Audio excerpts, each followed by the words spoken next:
प्रभु यीशु मसीह के नाम में आपको अनुग्रह और शांति मिलता रहे। भजन संहिता 2 अध्याय यहाँ लिखा है, जाति जाति के लोग क्यों हुल्लड़ मचाते हैं और देश देश के लोग व्यर्थ बातें क्यों सोच रहे हैं। यहोवा और उसके अभिषिक्त के विरुद्ध पृथ्वी के राजा मिलकर और हाकिम आपस में सम्मति करके कहते हैं, आओ हम उनके बंधन तोड़ डालें और उनकी रस्सियों को अपने ऊपर से उतार फेंकें। राजा दाऊद इस भजन को एक भविष्यवाणी का वचन के रूप में वो लिखता है। यहोवा और उसके अभिषिक्त राजा के विरुद्ध में पृथ्वी के जो लोग हैं, देश देश और जाति जाति के जो लोग हैं, वो हुल्लड़ मचाते हैं। यहोवा और अभिषिक्त के विरुद्ध में व्यर्थ बातें सोच रहे हैं। और ये हुल्लड़, ये आवाज़ को राजा दाऊद सुनता है। आज भी इस पृथ्वी पर एक हुल्लड़, एक आवाज़ सुनाई देता है जो परमेश्वर के विरुद्ध में और उसके अभिषिक्त राजा, अर्थात उसका अभिषिक्त राजा कौन है? वो यीशु मसीह है। जब उसने इस भजन संहिता 2 अध्याय में अभिषिक्त राजा, ठहराए हुए राजा के विषय में जब उसने लिखा, तो ये एक भविष्यवाणी का वचन है कि आने वाले समय में एक मसीहा आएगा जो हम मनुष्य जाति का उद्धारक होगा। वो परमेश्वर का अभिषिक्त राजा है। लेकिन बहुत सारे लोग उस अभिषिक्त राजा के विरुद्ध में वो खड़े होंगे, उनके विरुद्ध में वो हुल्लड़ मचाते हैं, उनके विरुद्ध में वो बातें कहते हैं। जब यीशु मसीह इस धरती पर आए तो जितने शास्त्र को जानने वाले, व्यवस्था को जानने वाले सदूकी, फरीसी, इन लोगों ने यीशु मसीह को परमेश्वर के रूप में, मसीहा के रूप में स्वीकार नहीं किया। आज भी बहुत सारे लोग यीशु मसीह के वचन में चलना पसंद नहीं करते हैं, उनके प्रभुत्व में रहना पसंद नहीं करते हैं। जिस दिन हमारा बपतिस्मा हुआ, जिस दिन यीशु के पीछे हम चलना प्रारंभ किए, उस दिन हमने यीशु मसीह को अपना प्रभु करके अंगीकार किया है। वो हमारे जीवन का प्रभु हैं। उनके वचन, उनकी जो इच्छाएं हैं, उसके आधार पर हम जीवन जी रहे हैं। लेकिन बहुत सारे लोगों को ये पसंद नहीं है। उनके विरुद्ध में, उसके वचन के अगेंस्ट में वो जीवन व्यतीत कर रहे हैं। और उन्हीं के विषय में लिखा है कि जाति जाति के लोग, देश देश के लोग हुल्लड़ मचाते हैं और यहोवा और अभिषिक्त के विरुद्ध में व्यर्थ बातें सोच रहे हैं। और वो कहते हैं कि आओ हम उसके बंधन को, उनके बंधन को तोड़ डालें, उनकी रस्सियों को अपने ऊपर से उतार फेंकें।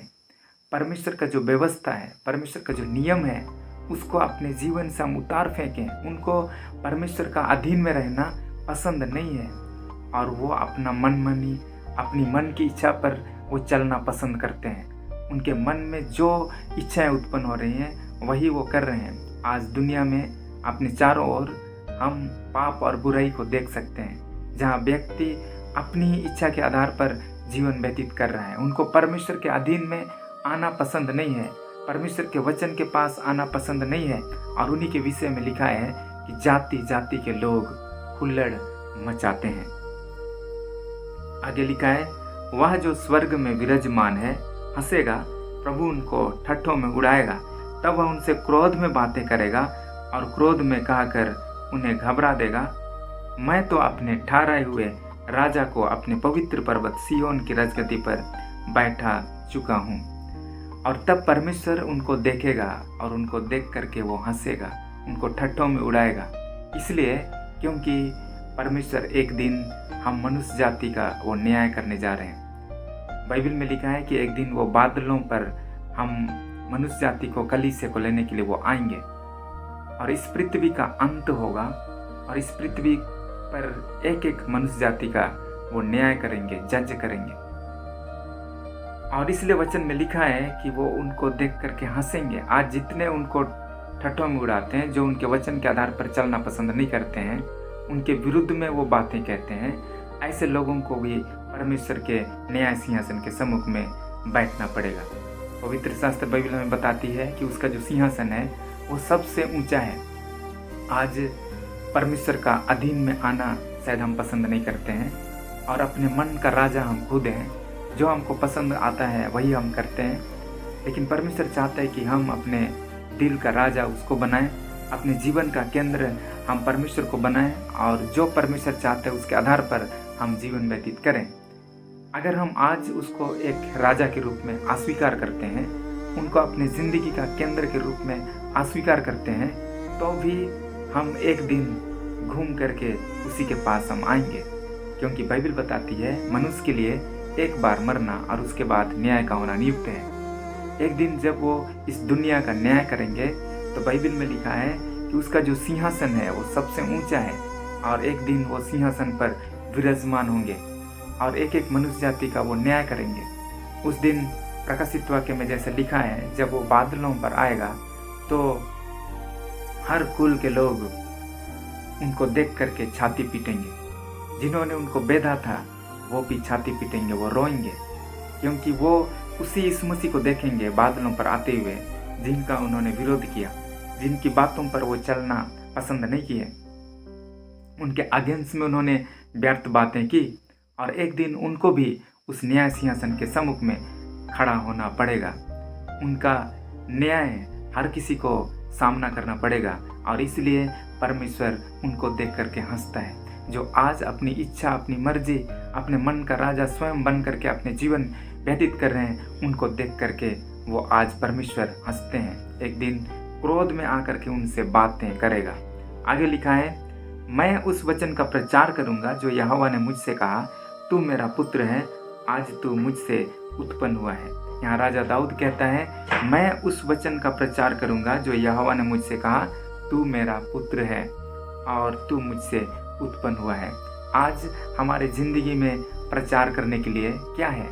आज हमारी ज़िंदगी में प्रचार करने के लिए और कुछ चीज़ें नहीं है, धन और संपत्ति नहीं है, इस दुनिया का नेम फेम नहीं है, लेकिन सबसे बड़ी इम्पॉर्टेंट चीज़ जो हमारे जीवन के लिए है वो है कि परमेश्वर आपसे और मुझसे कहता है कि तू मेरा पुत्र है, आज तू मुझसे उत्पन्न हुआ है। सबसे महत्वपूर्ण चीज़ आज हमारे जीवन के लिए है कि हम परमेश्वर का बेटा और बेटी हैं, परमेश्वर का पुत्र और पुत्री हैं, और वो हमसे कहता है कि तू मेरा पुत्र है। तो ये हमारी ज़िंदगी के लिए सबसे इम्पोर्टेंट चीज़ है, परमेश्वर के साथ हमारा संबंध। और वो संबंध कैसा? परमेश्वर को एक पिता के रूप में पहचानना। वो हमारा स्वर्गीय पिता है और हम उसके बेटे हैं, और इस रूप में हम परमेश्वर को जानना है। परमेश्वर के साथ उस रूप में हमारा संबंध होना चाहिए कि वो हमारा स्वर्गीय पिता है, हम उसके पुत्र हैं। और इसलिए यहाँ राजा दाऊद कहता है, तू मेरा पुत्र है, आज तू मुझसे उत्पन्न हुआ है। इस बात का वो प्रचार करेगा, इस बात का वो प्रचार करने के लिए वो तैयार है। क्या आज हम भी इस बात के लिए हम प्रचार करते हैं, लोगों के बीच में गवाह के रूप में हम खड़ा होते हैं कि मैं परमेश्वर का एक संतान हूँ, परमेश्वर का बेटा बेटी हूँ। अपने जीवन के द्वारा हम इस चीज़ को लोगों के सामने गवाह के रूप में प्रस्तुत करते हैं, अपने बोली वचन के द्वारा, चाल चलन के द्वारा, अपने व्यवहार के द्वारा। क्या हम प्रकट करते हैं कि मैं परमेश्वर का पुत्र हूँ? आगे लिखा है, मुझसे मांग और मैं जाति जाति के लोगों को तेरी संपत्ति होने के लिए और दूर दूर के देशों को तेरी निज भूमि बनने के लिए दे दूंगा। परमेश्वर कहता है कि मुझसे मांग। आज हम परमेश्वर से प्रार्थना कर सकते हैं, परमेश्वर से मांग सकते हैं, और सिर्फ ये अपनी भौतिक आवश्यकताओं के लिए नहीं, लेकिन उन दूर दूर के देशों के लिए, उन लोगों के लिए जो परमेश्वर का प्रेम से अलग हैं, जो परमेश्वर का उपस्थिति को नहीं जानते हैं, परमेश्वर का उपस्थिति से दूर अंधकार में जीवन जी रहे हैं, उन सारे लोगों के लिए हम प्रार्थना कर सकते हैं कि वे भी इन आशीषों को प्राप्त कर सकें, परमेश्वर का पुत्र बनने का अवसर उनको भी मिल सके। और इस चीज़ के लिए हमें प्रार्थना करना है, एक एक जाति के लिए, कुल के लिए, भाषा बोलने वाले लोगों के लिए, राज्य के लिए, देश के लिए, पूरे विश्व भर के लिए हमें प्रार्थना करना है। और जब हम प्रार्थना करते हैं तो लिखा है, तू उन्हें लोहे के डंडे से टुकड़े टुकड़े करेगा, तू कुम्हार के बर्तन के समान उन्हें चकनाचूर कर डालेगा। आगे ऊपर लिखा है, दूर दूर के देशों को तेरी निज भूमि बनने के लिए दे दूंगा। और जितने दूर दूर के देश हैं जो आज प्रभु को नहीं जानते हैं, जो दूर में हैं, ऐसे लोगों को परमेश्वर हमारे जीवन के लिए देगा, हमारे जीवन के द्वारा अपनी महिमा को प्रकट करेगा, और एक आत्मा का फल के रूप में वो हमारे जीवन में वो देंगे। तू उन्हें लोहे के डंडे से टुकड़े टुकड़े करेगा, तू कुम्हार के बर्तन के समान उन्हें चकनाचूर कर डालेगा। ये परमेश्वर का अभिषिक्त राजा अर्थात यीशु मसीह को दर्शाता है, जिसको परमेश्वर ने सिंहासन पर बैठा दिया है। और वो उसका जो राज्य है वो सबसे ऊपर है। उसका जो राज्य है दो धार्मिकता के साथ वो राज्य करेगा और उसका राज्य सबसे ऊपर है। जितने आज अपने धन और संपत्ति पर घमंड करते हैं, सुंदरता पर घमंड करते हैं, इस दुनिया की चीज़ों पर घमंड करते हैं, ऐसे लोगों को भी उस परमेश्वर का सिंहासन के सम्मुख में आना पड़ेगा। और उसका राज्य के सम्मुख में जब वो आएंगे तो लिखा है उन्हें डंडे से टुकड़े टुकड़े करेगा, लोहे के डंडे से टुकड़े टुकड़े करेगा, कुम्हार के बर्तन के समान उन्हें चकनाचूर कर डालेगा। जितने उनके वचन के विरुद्ध में हैं, जितने परमेश्वर के वचन के अगेंस्ट में खड़ा होते हैं, जो घमंडी हैं, ऐसे लोगों का परमेश्वर सामना करेगा। 10 से आगे लिखा है, इसलिए अब हे राजाओं बुद्धिमान बनो, हे पृथ्वी के न्यायियों यह उपदेश ग्रहण करो, डरते हुए यहोवा की उपासना करो और कांपते हुए मगन हो। पुत्र को चूमो, ऐसा ना हो कि वह क्रोध करे और तुम मर्ग ही में नष्ट हो जाओ, क्योंकि क्षण भर में उसका क्रोध भड़कने को है। धन्य है वे जो जिनका भरोसा उस पर है। यहाँ राजा दाऊद पृथ्वी के राजाओं को, हाकिमों को कहता है कि बुद्धिमान बनने के लिए। और बुद्धिमान किस तरह से हम बन सकते हैं? उसकी उपासना करके, यहोवा परमेश्वर का उपासना करके, उस सच्चा परमेश्वर के पास आकर के और डरते हुए यहोवा की उपासना करके, कांपते हुए हमें मगन होना है। और लिखा है पुत्र को चूमो, ऐसा ना हो कि वह क्रोध करे। जो पुत्र अर्थात यीशु मसीह के साथ हमारा एक अच्छा संबंध, उसको हमें ग्रहण करना है।